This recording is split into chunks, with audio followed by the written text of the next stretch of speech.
the value to a transit agency in accepting open payment bank cards, one of the primary ones is that if somebody else is issuing the media that people have, then we don't have to manage the media, and we don't have to do fulfillment and revaluing. Somebody's doing that for us. Furthermore, if the payment card that somebody's carrying in their wallets for other purposes can also be used for transit, that provides an enormous amount of convenience for the customers.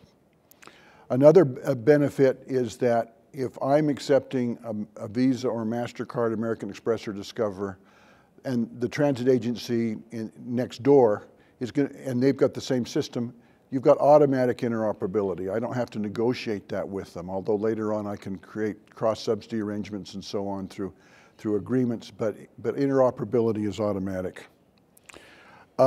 Also, with these kinds of systems, the first line of customer service is with the issuer. So if there's a problem with the card, they're going to call the bank before they call us, although we need to be responsive when they do call. Also, with bank cards, there is a standard and certification process. So when we ask a vendor to provide us with equipment, we have a way that we can be sure that the equipment's going to work properly because the payments industry has taken care of that standardization. In a similar way, they've also taken care of developing a security standard. So a lot of the work that we normally have to do on a customized basis is done for us because we become part of what is known as the open payments ecosystem. We also see a standardization, there's a commoditization, so we should be able to buy devices that will work in our system that are according to standards, and that allows us greater competition and greater options. Furthermore, as we understand it, an open payment solution should allow us to deploy faster at less cost, and the banks are likely to be promoting the use of the card and help pay the cost of doing the promotion for the system.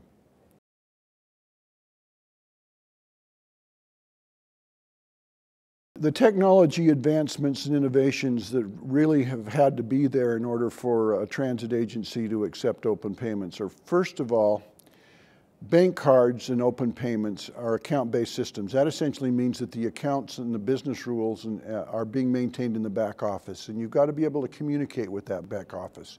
So recent advances in communications with fiber, Wi-Fi, and mobile communications such as 3G or 4G or whatever's going to follow it are really critical advancements that enable us to use this method of payment. Another really important part of it is that that the banks have introduced this product. They have a contactless product that will work within our context, and again, they've developed standards that can be followed in order to do that. And they're putting the investment in issuing the cards and also having merchant networks that can accept those cards. So they're taking the responsibility for deployment of these systems to the consumer.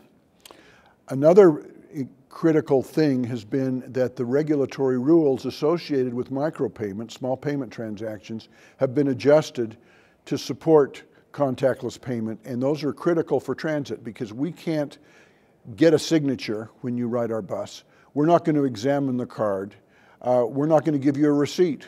And just in the last few years, the Federal Reserve and the payment brands have changed their rules and regulations to enable these kinds of cards to be used in our environment. There are a few obstacles to agencies accepting open payments. One of them is you need to realize that transit agencies are risk averse. They want to be pretty certain that there's going to be a good value proposition, that putting these systems in place are either going to save them substantial amounts of money or earn them more money. And so we have to have experience in the industry so that they understand that the value proposition is really there. They also, in being risk averse, want to know that have a pathway and have a way to acquire these systems that gives them pretty high assurance that they're going to work as advertised. Small and medium-sized transit properties don't have a lot of technical capability, so there is a need for these products, for open payment systems, to essentially develop standardized models and product offerings so that are relatively easy to buy, easy to install, and easy to get a hold of. And then finally, a lot of most of the large agencies in the United States have made substantial investments in the closed loop card-based systems that aren't compatible with the open payment account-based systems. And so until we can figure out a way for a migration path for retrofit to this new way of doing fare collection, it's going to be difficult to introduce this product into those systems.